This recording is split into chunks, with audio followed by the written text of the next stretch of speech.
Okay, let's just see and get another side in that, and that's he's been on our programme a couple of times now. Glad to welcome back John Hamill of Atheist Ireland on the church, looking for that more money from its parishioners. The state, of course, also is going to have to pay off some of the debt.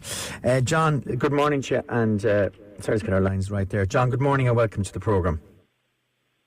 Morning. Yeah. John, you had further Liam saying there, look, that this was value for money, the Pope coming.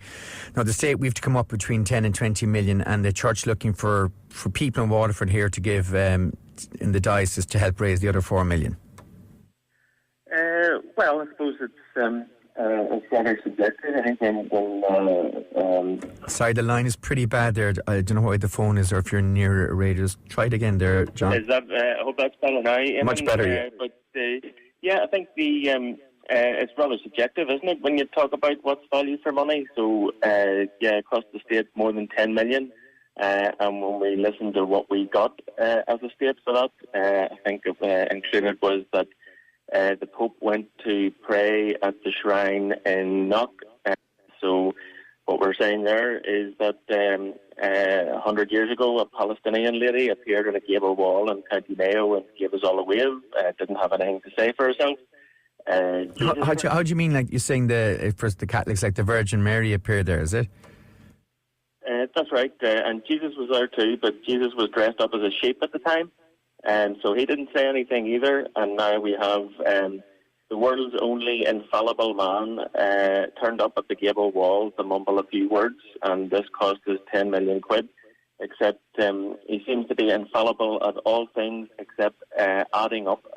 So the church is an organisation that we have given 90% of our primary schools to manage, but they just seem to be grossly incompetent when it comes to adding up. So they weren't able to add up to 20, unfortunately, and now they're putting their hand out for more.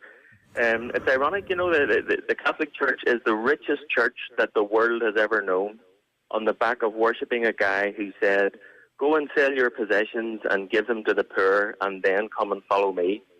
So, if you'd never read any of the Gospels and you looked at what the Catholic Church does, you imagine they worship someone who said something more like, no matter how much money you've got, keep asking for more.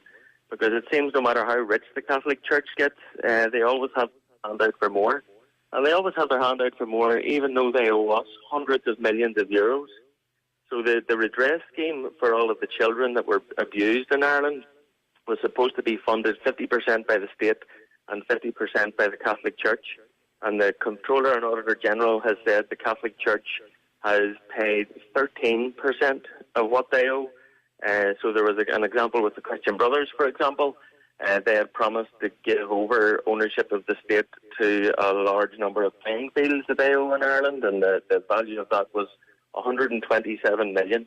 And then they just reneged on the offer and said, no, you can't have the ownership of the land, and they're keeping it. And lots of other religious institutions have done the same thing. So these are people who owe us hundreds of millions of euros. It's hundreds of millions of euros that they have, and they have refused to hand over to us. And yet we paid them 10 million quid more for their favourite priest to come up and dress in a nice frock and mumble some words to a wall. But John, hang on a sec, it's a bit more than their favourite priest dressing up in their frock. Like, this is the Pope, they would say, who's the lead, the spiritual leader of a body that has millions, billions of people worldwide, and still an awful lot of Irish people, at least on the census anyway, John, say that they're members of this church.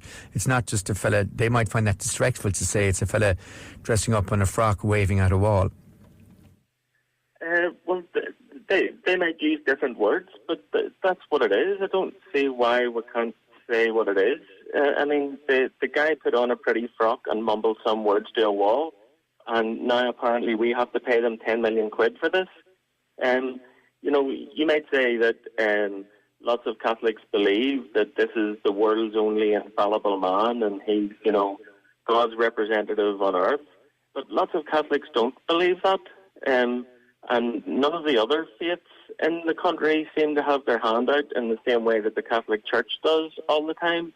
There's lots of people who are fans lots of different figures that they would revere. But, you know, when the Garth Brooks concert goes sideways, the promoters don't put their hands out and ask the state for 10 million quid. Yeah, I suppose they would say that the state and maybe Ireland worldwide, you know, a tourism boom, the Pope coming to Ireland, that it has a knock-on effect. Tourism boom, how many people are going to come to Ireland in the summer of 2019 because the Pope was here? This is just special pleading nonsense. There's absolutely no evidence for that whatsoever.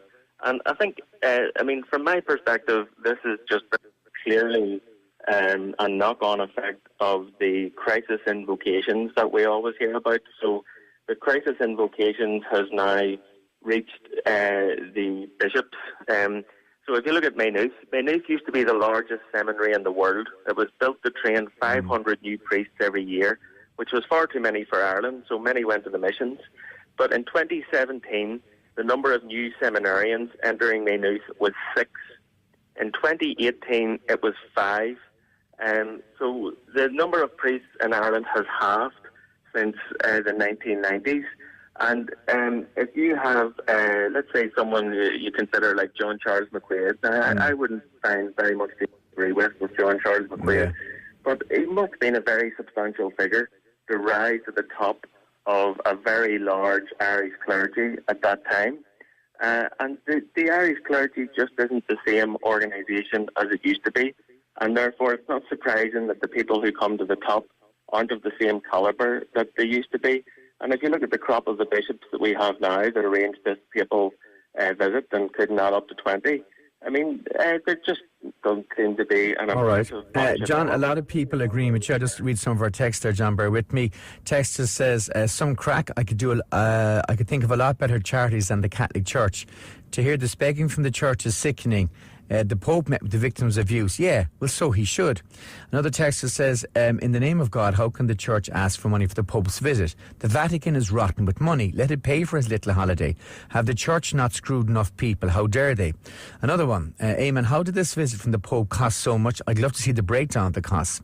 Another one, Eamon, good morning. Nothing surprises me the way the Church has the nerve to ask Irish people to pay into this collection for the papal visit.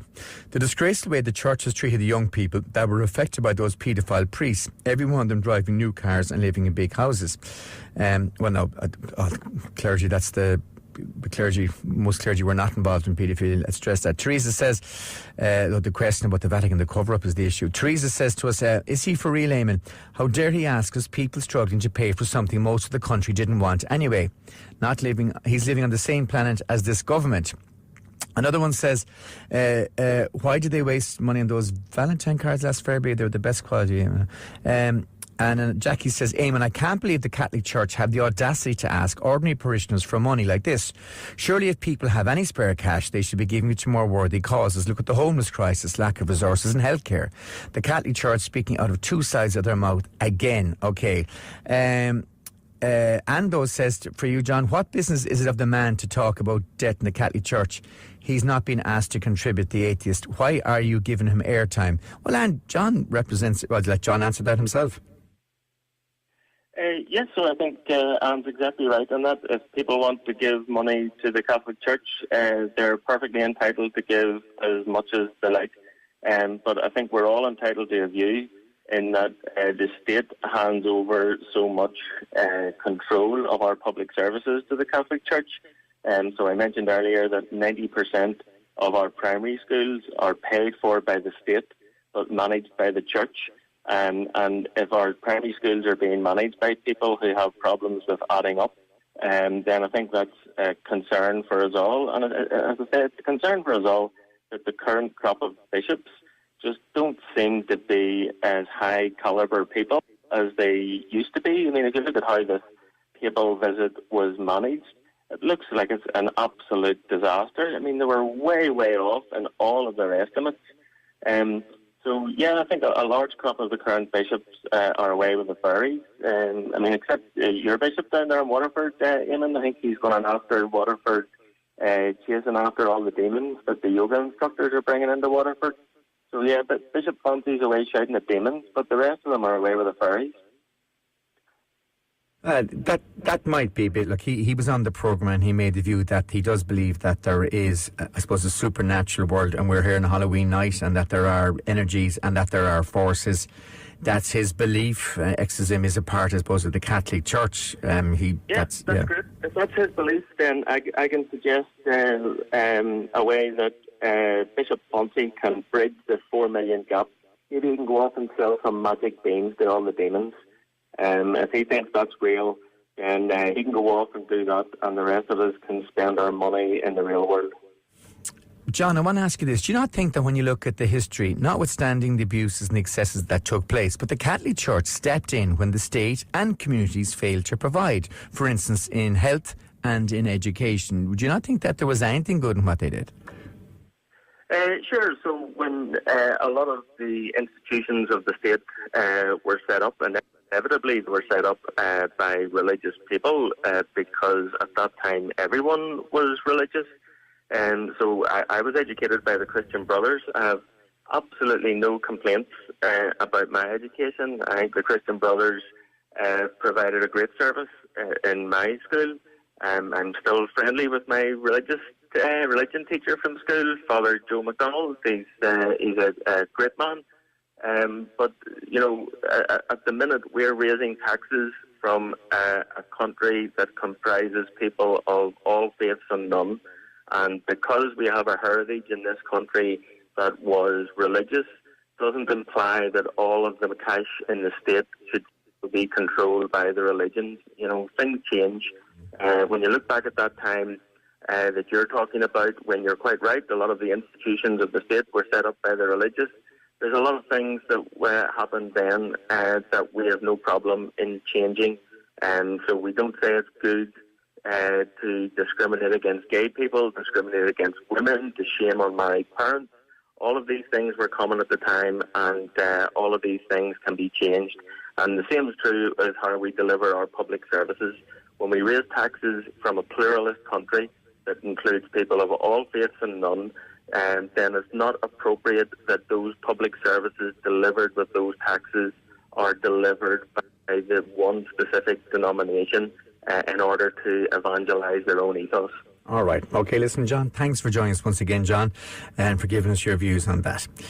Right, that's John Hamill there, Atheist Ireland. We're getting a lot of reaction to what John said. Also, for the Liam Power of the Diocese of Lismore and Waterford, it's a voluntary contribution he's asking for to help pay off that 4 million debt from the Pope's visit. I think there's the Vatican and there are some in the Irish Church, but I know many priests who struggle. Parishes that struggle, and I think John Hamill rightly pointed out the lack of vocations, but I know many priests, they're not rich and they barely get by. Anyway, Texter says, hi Eamon, the Pope called for an emergency meeting of bishops in January or February. How emergency is that? That's from Billy.